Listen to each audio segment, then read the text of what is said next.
At least 10 deaths are now blamed on the fire disaster in Los Angeles. Crews responding to yet another fire overnight in the Kenneth fire northwest of L.A. Nearly 400,000 people still under evacuation orders or warnings because the heavy winds have not yet let up. The devastation hard to comprehend. We've been seeing these images come out of these fires. Nearly 10,000 homes and buildings burned to the ground. ABC's Alex Stone has the latest.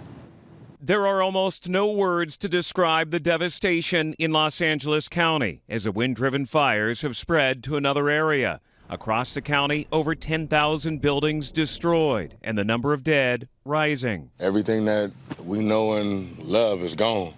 Not just this house, my whole city gone, man. The whole thing, like everything, my whole neighborhood, everything that I grew up to love and know is burnt up.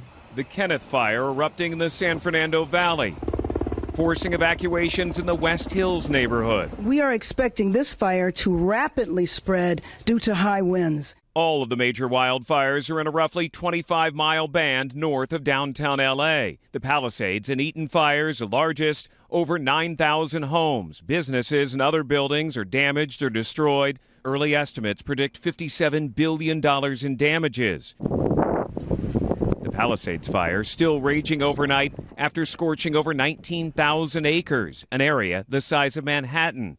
Dozens of blocks flattened to smoldering rubble. Only the outlines of homes remain.